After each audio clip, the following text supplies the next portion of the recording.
Out of the dusty and clustered urban settlements of Mzansi, townships are born, culture is born. We not raised by the invasions of 1652, laws of 1948, and the Act of 1950. Although we are systematic casualties, we remain steadfast and pregnant with ideas, visions, and the urge to exceed the wider gates that lead to destruction. It's 2023. Classified culture is born. We are delighted to serve you.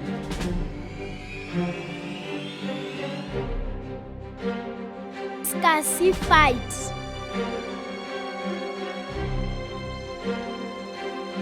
Ayivele sesicalile ke.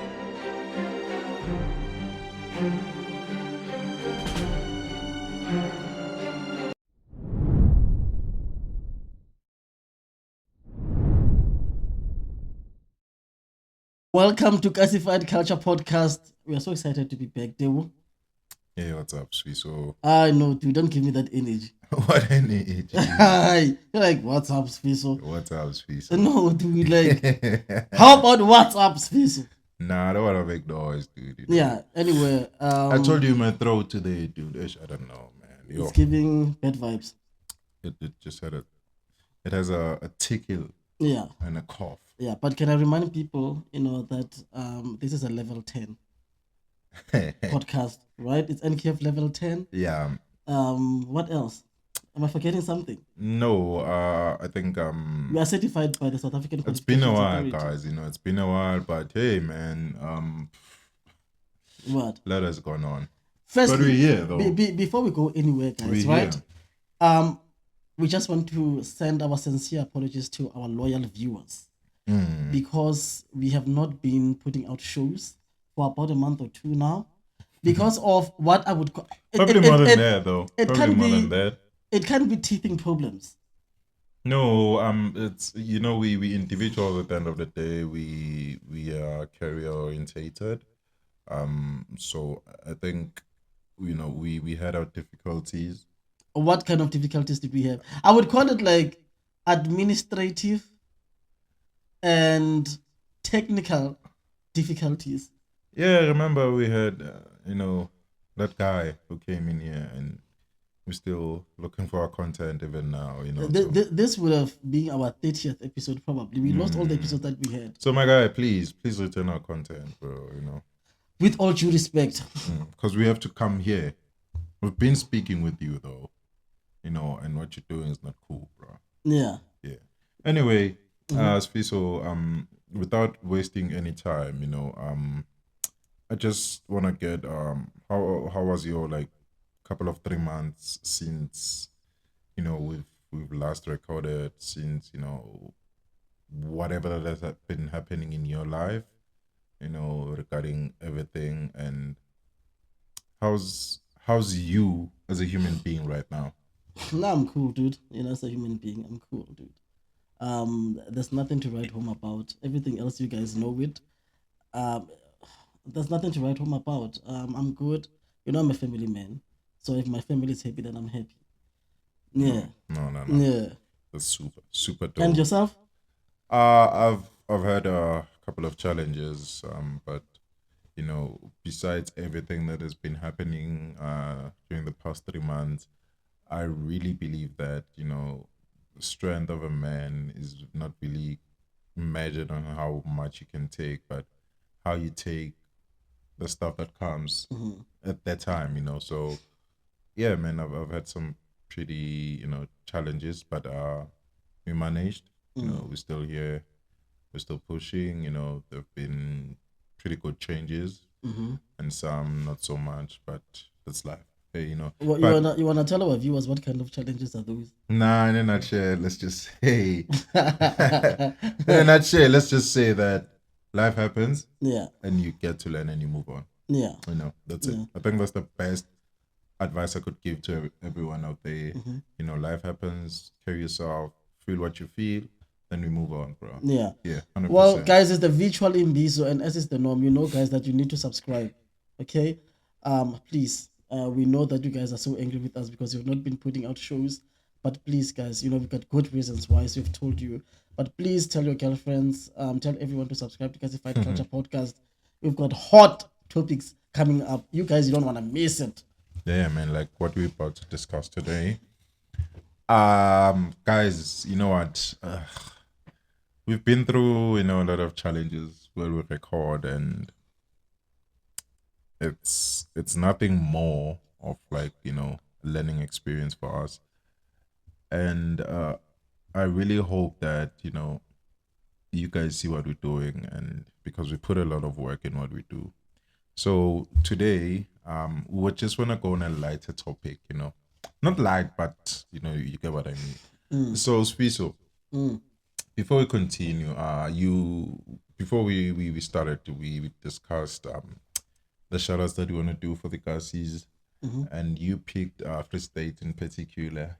Yeah, because like we haven't really done Free State. Not that Free State is it's special or Nah. there's something unique about it. No, well obviously it's a Yeah. special province because it's one of the South African provinces. But because we have not shout out them, so I thought hey, it's befitting today Yeah, in this yeah. episode to give props to the townships in Free State. So there's Tabong and Kronstadt.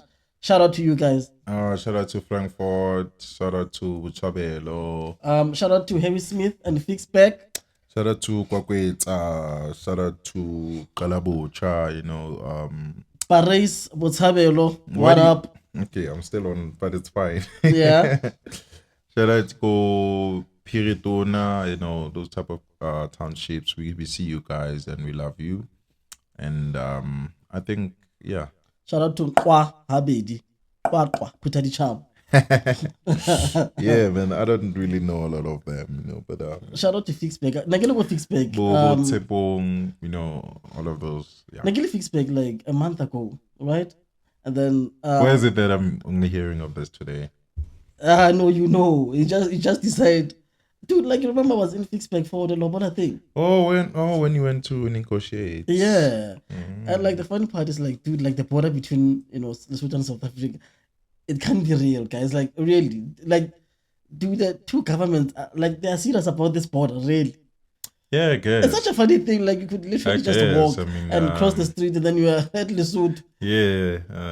How can that be? Like really? It is. I mean, sometimes when you travel, that's where you see a lot of things, and you kind of like question. how is that?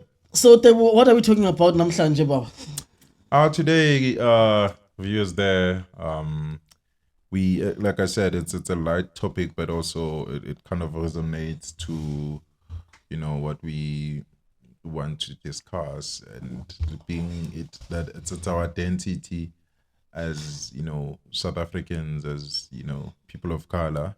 So we are here today to discuss People of color. what.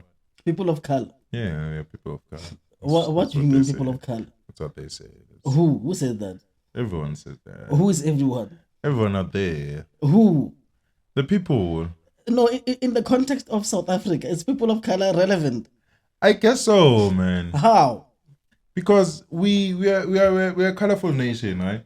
Yeah, but then why specifically people of color? You could have just said South Africans. Okay, South Africans. Okay. Yeah. Yeah, South Africans, excuse my French there, but that's what I wanted to say.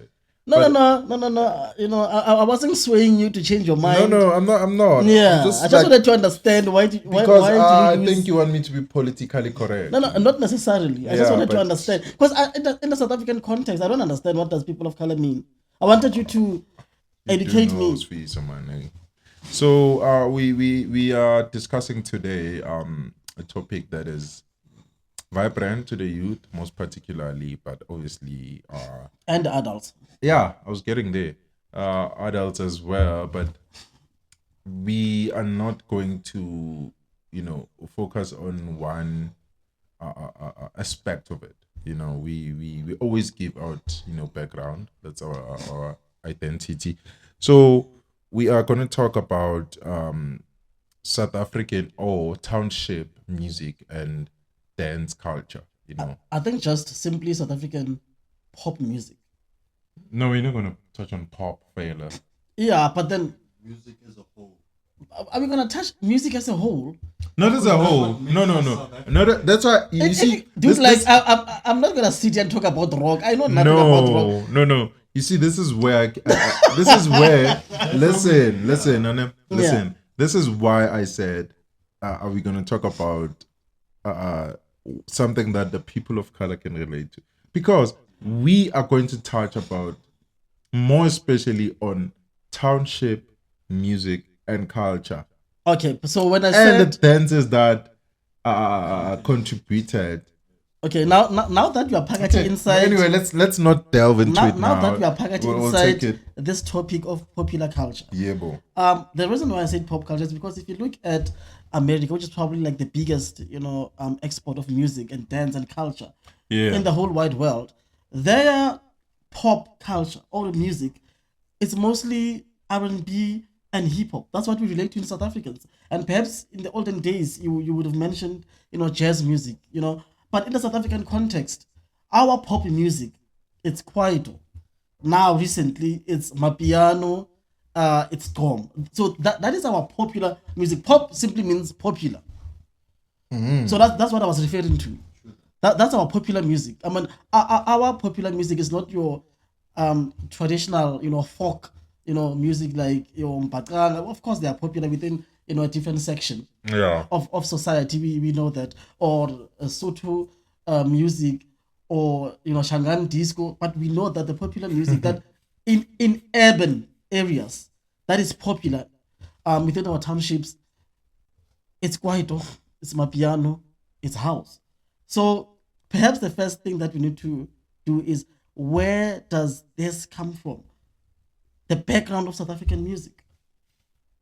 I believe that it comes from during our apartheid years, Yeah. as a nation. Because before you continue with that, right? Before apartheid, we were here, right? True. And there was traditional music, and most of the traditional music was ethnic music, across different tribes or ethnic groups. And often, the music and the dances of that time, it was ceremonial. For example, the triumph, or the victory, of the king, or the birth of a child, or Machita by meeting Manoshela. So that was ceremonial. It was more, it had a meaning, that impact. It was very formal. You know what I mean? Yeah. And then came apartheid. You can continue. Oh, by the way, one last point that I need to mention is that, pre the colonial era, most of the instruments that was used, by the indigenous people, which includes the Khoi, of course, was indigenous, instruments. We'll get to. We had to ban our artists back then. That's why we have so many artists that went exile. Like you mentioned now, the influence of American music having influenced our artists because they had to go through exile, and by that it meant that we never got a chance to listen to our music Unless you were in exile as well. Yes. But when you talk about the blending of South African music, it starts in the Cape, right? Because in the Cape you've got the indigenous people, the so-called Bantu people, which is us. Yes. And did that on purpose, the so-called Bantu people. Yeah. And the Khoisan people. But remember, there was also like an import of slaves, from the east into Cape Town. And then today they're called Cape Malays or Cape Colours. But they brought in, their culture, their music, dance, their identity as well. And that, was matched, with the indigenous instruments and the indigenous music. And I feel like that is the first instance of what gave birth, to the blended, South African music and instruments. Of course, together with the, Western, instruments and Western influenced music, because as we know that Jan van Riebeeck arrived in 1652, and then there was that blend, as well. Yeah. That is, pre, apartheid. But post apartheid, we can take it back, to the 1950s. But before the 1950s, we need to talk about those people that produced, popular music. And one thing, that we need to take note of is that the South African urban music, Yeah. It coincides or it's parallel with the societal system or political system of the time. True.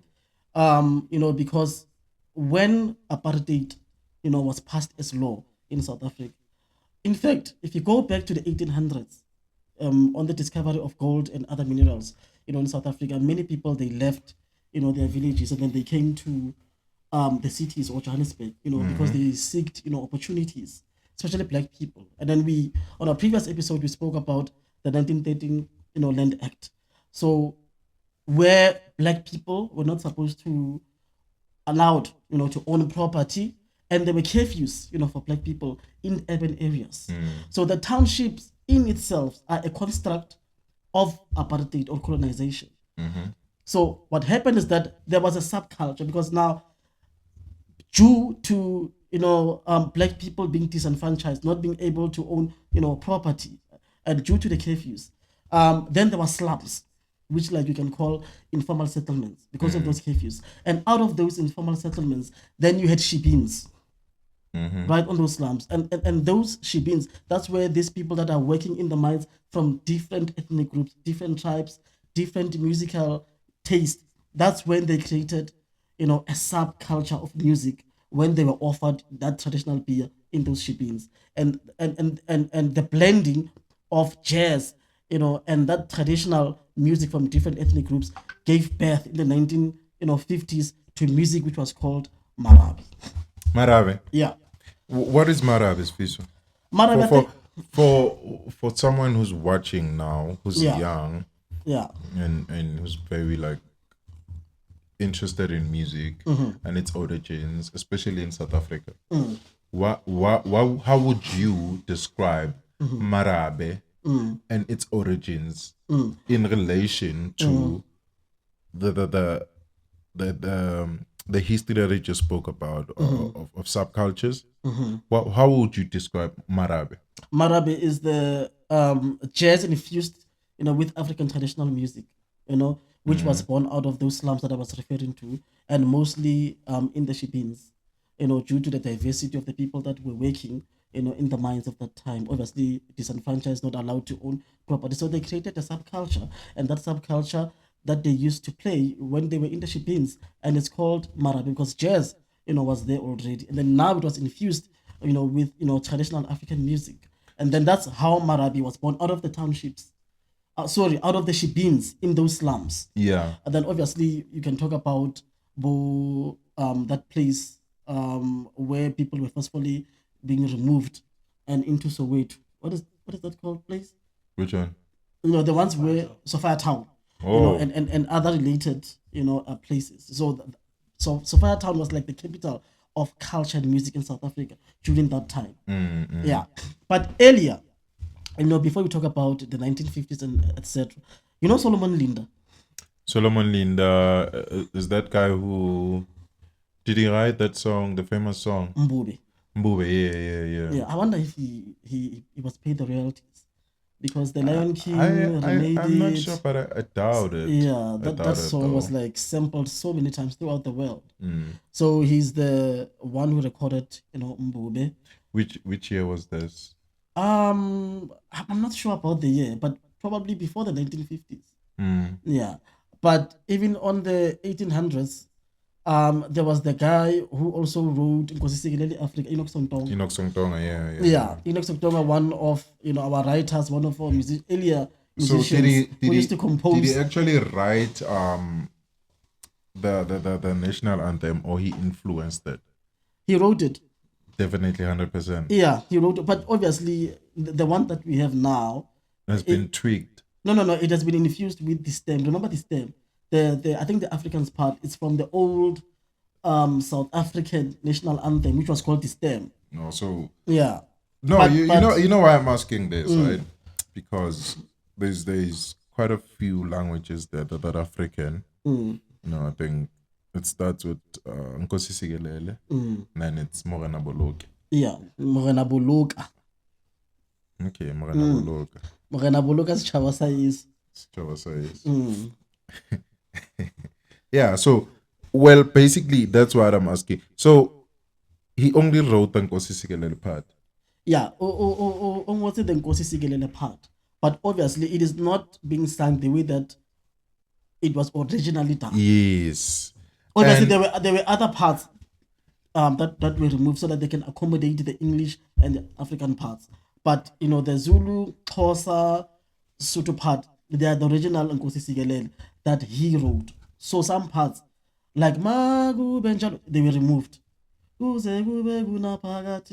They were removed Ola to kunene. to actually make way for the Africans version because of the Rainbow Nation.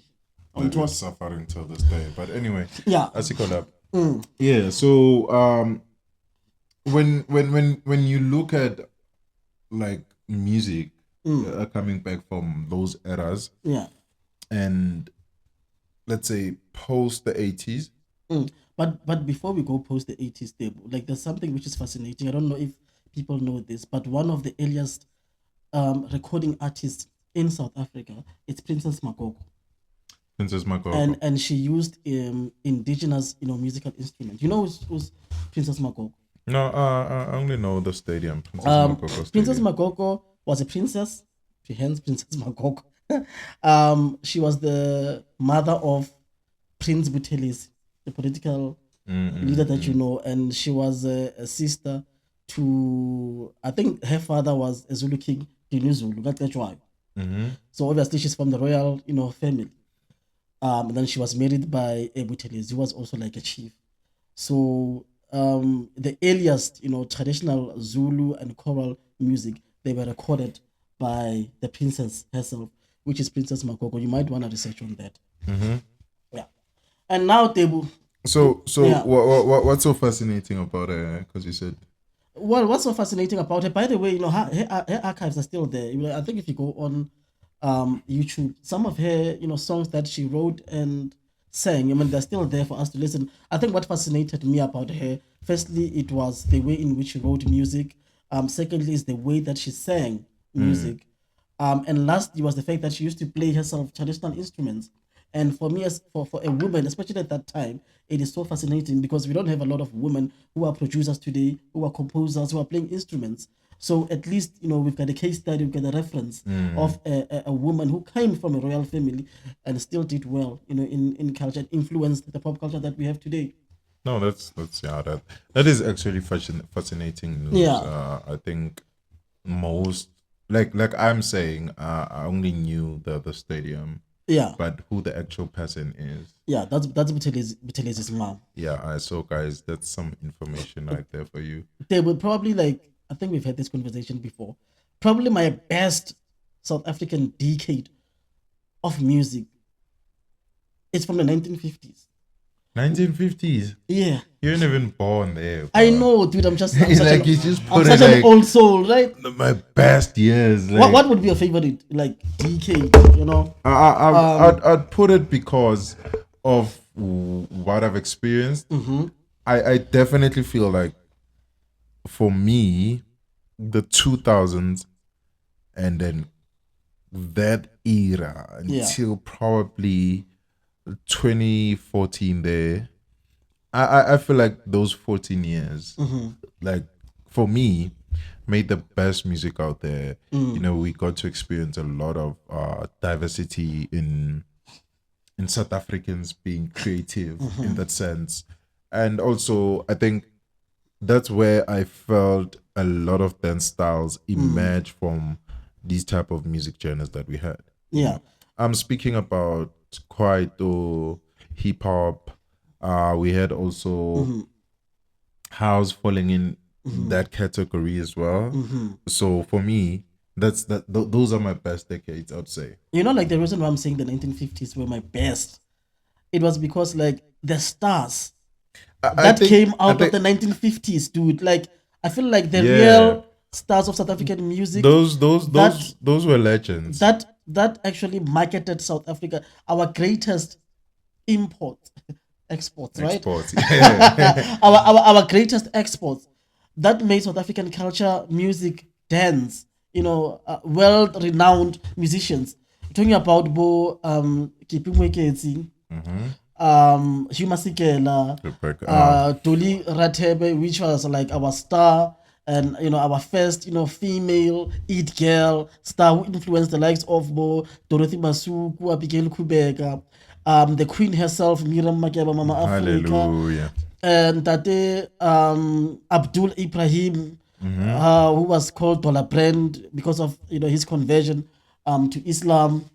Tate Jonas Gwangwa, Abigail Kubek, that generation for me, in terms of writing and composing music, dude, I would give it to Dorothy Masu.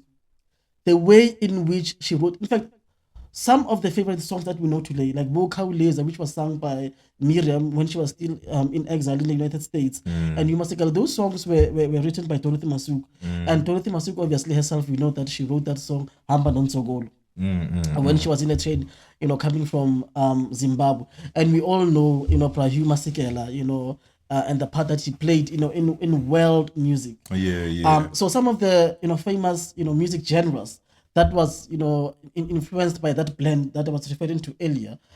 It's more Kwela, which had the Kwela dance as well. Mbube, Skatamia, On that dance, I think while guys were doing research, he's actually a good dancer of Kwela. So yeah, I do believe when he says. Oh, so I'm a good dancer of Kwela. Only Kwela. Yeah. No, I'm just saying Yeah. that dance style. Yeah. So yeah, hopefully we'll do a video and we'll show you one. Yeah. One of these. I just want to share with you like a piece which was written by Hugh Tracy. Ne? Yeah. And I'm gonna read it very slowly because apparently I talk very fast. No, talk So your pace, it says man. that urban African music lacks the formal integrity of its traditional forebearers, and that it has been bastardized by its assimilation of Western forms. And then Copland's research made it clear that much of the exotic foreign music embraced by urban and proletarian communities in South Africa, such as American ragtime and jazz, was itself derived from African roots. Its appropriateness to the Black South African urban setting resulted from the comparable experience of the two peoples under white dominations. Obviously, now, I think he wrote, a thesis, about South African, music and its origin. And the first two lines here, it says that urban music lacks the formal integrity of its traditional forebearers. What do you think about us? Because remember, we spoke about that the original traditional music, which was not infused with anything, it was ceremonial, it was formal. But now, because of urbanization, because of colonization, and because of that blend, what he wrote says that urban music lacks the formal integrity of its traditional forebears. And obviously, we spoke about shebeens, we spoke about multiculturalism. What do you think about that? Do you think like the birth of Marabi, the influence of jazz, but do you think it's less formal than our traditional music, our traditional indigenous music instruments, the way that we used to play? That's what he thinks. In some sense, I do agree with what he's saying because I believe that with music comes a lot of creativity. Yeah. It's an art, and we all resonate to music. I don't care. You could be a baby, an adult, but music speaks to the soul.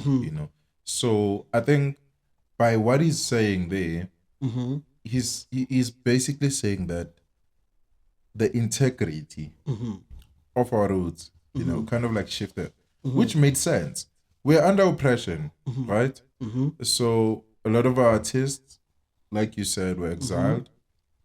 So there had to be creative measures that are put in place so that people can still enjoy our music, but also not losing our roots.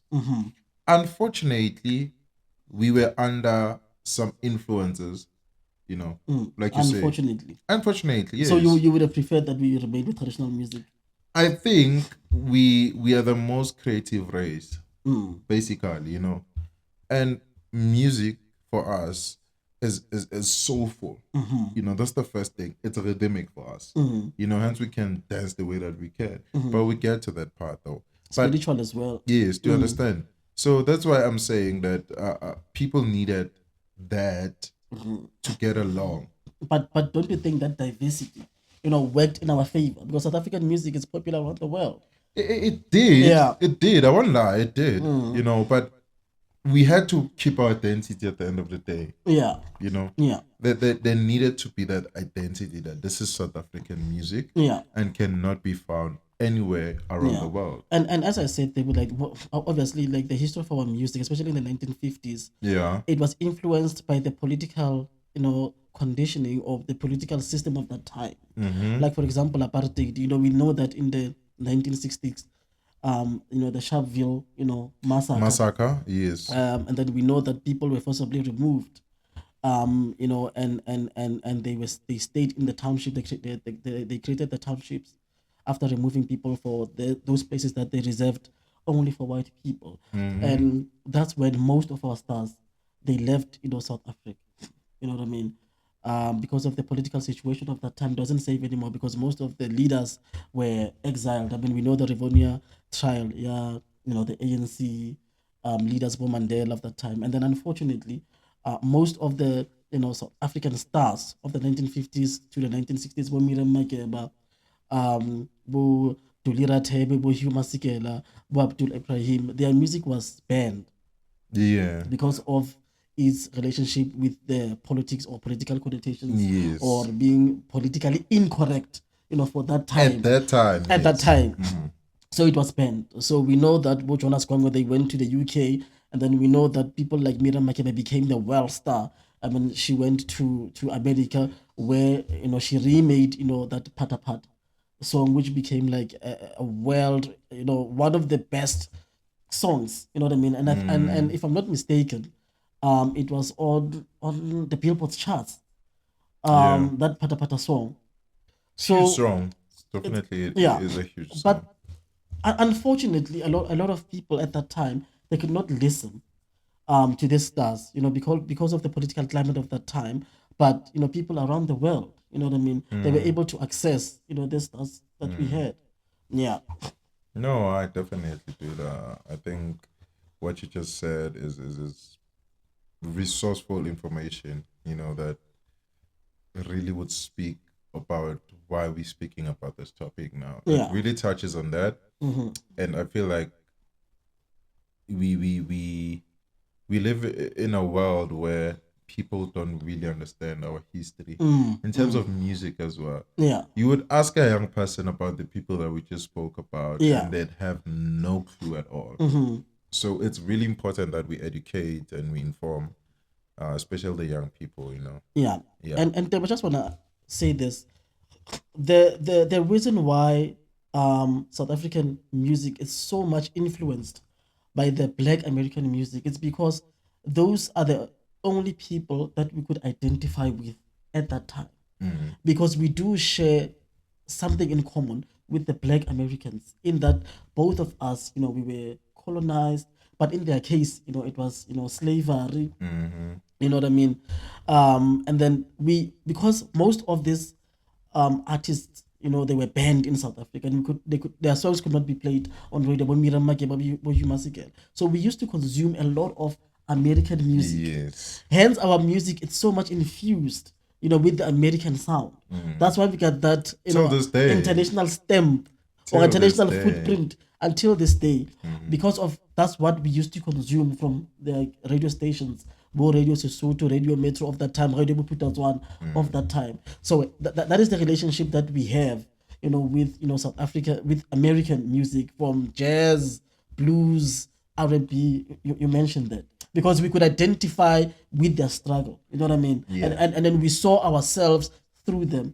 You know what I mean? Yeah. So I hear you saying all that, Sfiso, but now let's talk about the influence of our music when now we started moving to the 80s and 90s, when now South Africa started later on in or let me say earlier in the 90s, where we felt that change was coming, where we felt that, you know, a new regime was coming, where we felt like now we can voice out who we are as a people. I I know that during that time there was a lot of music that actually started being produced, especially for black people. But we still had those connotations involved. Yes. Like yesterday, you told me that with that song, Yeah Manyelo, Yeah. yeah. And Oh, then, we miss Manelo. Yeah, Chico Twal. Chico Twala, you're like, that song was actually saying like we miss you Mandela, but obviously because of the government that we had was just to put confusion on that in a creative way. In a very creative way. Yes. Yeah. So let's speak about now the transition of that music from those years, 1950s, to those years that came in when now we started seeing music like Bubblegum being introduced. Absolutely. We're speaking about people like Brenda Fassie, Chico Twala, Yes. you know, and then many other artists. And now it started to also evolve in dance, which is what we're most famous for, you know. So I just want you to just touch on that so that when we go from like let's go from the 80s going into the 90s. In the 70s, we had Mama Hotela Queens, and then we had disco music, and then the disco music that we had is influenced by the American, disco music. Yes. That was in the 70s, and I'm just mentioning only Mahotela Queens, but there are other There are a lot, great man. disco artists. I think Penny Penny also, did Shangan disco, and then in the 1980s, that's where we saw the popularity of bubblegum music, and then bubblegum music, obviously, we get the famous artist that shaped our urban music today that we call the township music for the purpose of this episode. Well, you mentioned Brenda Fassie. Brenda's big hit was Weekend Special. And then you had Chico Twala, who eventually became the producer. Yeah, Brenda Fassie. You had Yvonne Chaka Chaka. I mean, we all know Yvonne Chaka Chaka's big hit. Yeah, which was like Nkumbut. It was a big song in Africa, as well. You had Bo Patricia Majali Samei, her soul, rest in peace. Yeah. Then you had Bo Rebecca Malu, Bo Splash. Rebecca actually used to sing Bubblegum. Yeah. Before she was a backup singer. Yeah, she was a backup singer, I think, for Bore Pir Steamer. And then eventually I think she won Shell Road to Fame, and then she started with disco music and bubblegum. And then later on, because Bo Brenda never been some hours, and then Kibo Ilenga change her. And the mama had to love Brenda, and then I change her. You can't say that. Kiri. You can't say that. You can't say it. Just say like. Okay, well, Bo Brenda Fassie, Bo Messi Pakela, they could do bubblegum better. I still think that Rebecca actually used to rock. Yeah, definitely. But you can't say never Mahatel. Yeah. It just sounds super wrong. Yeah, and in between those genres of urban music that we have discussed. Yeah. Right? In between there was also like choral music, and the origin of choral music is through the missionaries that came with colonization, and then it was in the form of wedding choir, gospel music, choral music, etc. Yeah. And then that's when we had more. In fact, that song in Gxom, because it's actually a prayer. Yeah. And it was influenced by by the missionaries. It does very like symbolize prayer, and I think Nkosi Sikelele Marana Buluka. Absolutely. Yeah. So even though we're discussing like popular music, but also we must not underestimate or rather omit the influence of the missionaries in gospel music in the South African context. Obviously, also we made it our own by adding like African instruments, African way of singing. But a huge influence, it came in the form of the missionaries, of that time. That's why we had Muhammad Totanawas as a Western IPCC, the ZCC choir. Thank you very much. What else? Gospel music. Gospel. Gospel is nice, and it's a spiritual type of music. I love gospel. We all do, I frankly think so, unless of course, yeah. But it was one. I remember when I was first introduced to gospel. I used to listen to Mirriam Makeba, the likes You do kind of have a similar voice. Nah, I don't think so. I think my voice is very distinct. It stands on its own, you know. It's giving like, you know, Debo Komashilo. It's giving Wilson B. Nkosi. No, I don't think. It's giving that guy Wako Metro FM. Oh, Bodiling Ole. Can you it is only. It's giving Eddie Zondi. Nah, it is only is far. Yeah, from me, it is only at that voice. No. And yet that show I ending for 100 years. 100 years. Like, Okay, guys, anyway, like to not no, we are not deviating, but like, guys, we need to talk about Eddie Zondi, like in the context of by the way, guys, like if you want to book him for voiceovers, please come to me. Let's continue. Wait. So dude, let's talk about Eddie Zondi. Like Eddie Zondi, wait. No, no, before you continue, you just told people to come to you if they want to book me. Yeah, no, not. You said I was doing voiceovers, dude. But you are doing voiceovers. I'm not doing voiceovers. What do you mean? And I think you frankly know that. Okay, cool. Like Yeah. we'll continue with that privately. But Eddie Zondi, like guys, Eddie Zondi is probably the only person that can say about only the aesthetics for radio. Like Eddie Zondi, they when I present a thing. Okay, let's do. Now present Eddie Zondi. When he presented the show, night as well. I have no idea. Nah, dude, come on. No, listen to the nigga. Who's that nigga anyway? Nah, come on. No, I don't know. Do that audition. No, I'm not gonna audition. I don't no. have like a baritone, so you do it better. I don't even have baritone myself, you know. So, like, it is only will go like it's 9 minutes past the hour 12 o'clock. Welcome to Metro FM Repertoire. And tonight, we played songs from Tamia. The album was produced by Quincy Jones. Like, dude, those are like the. You sound like you had a crush on him. On Eddie's Wind. Hey, it does sound like the way. I don't think you've seen Eddie's Wind. I know. Anyway, let's not stick to Eddie Zondi. He did his thing as a legend for radio. Yeah, shout out to Eddie Zondi from Snawane, dude.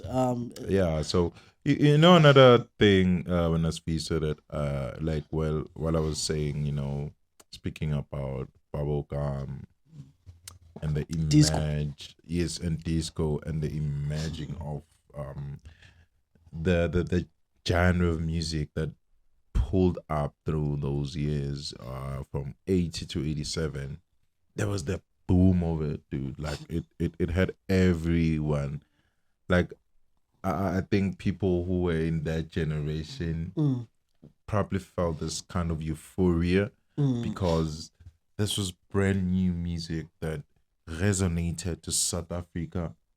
I think mostly because of the townships, because now, remember, like people were being forcibly removed. Yeah, well, you can say. This guy. But anyway, so now they're in the townships, and I think like the first place that they went to, we covered in the previous episodes, you got Media Lens. So now because they're comfortable also way to now only a subculture which is being created, and then remember like those artists are banned. So American music is huge. Which songs do you remember that disco? I think Brenda Fassie. No, give me like, okay, remember running circles, but only support. Yeah, and who's this lady? I don't know who the artist is, but who's that one hit wonder lady? Missy Pakel, yeah. Missy Pakel, Lavina. Why do you say one hit wonder? Yeah. Why do you say one hit wonder? Name any other song. Well, she did She's Samateki, and then she also did I Will Hold On, and Tembi redid that song, and Who Tembi, Temizede? once Tembi was sampling that song, I think that's the best. In fact, I prefer Tembi's version compared to Missy Pakela's because Tembi's version is nice. But we all know why, though. Yeah, no. Please go and listen to I Will Hold On by Tembi Theater. It's on YouTube and Ammunition. Dude, like, it was like, okay, now we'll talk about it later. Yeah. Anyway. So when I ask people, as I'm saying, like, when we speak about transition, we need to look at the 80s and 90s. You know, I think that's where most of South African music really played a huge role in terms of they knew now how to express themselves. Like I said earlier on, they knew how to express themselves. You know, they knew how to put their voices out there through music that resonated with the people and the struggle that we faced as a people. So I really want us now to. He's spoken about Bubblegum, and Bubblegum kind of gave birth to what now we knew as Kwaito. Yeah. So yes, you are right by saying that. Bubblegum was the biggest music in the 80s, and then we spoke Bro, about like, the artists that were performing there.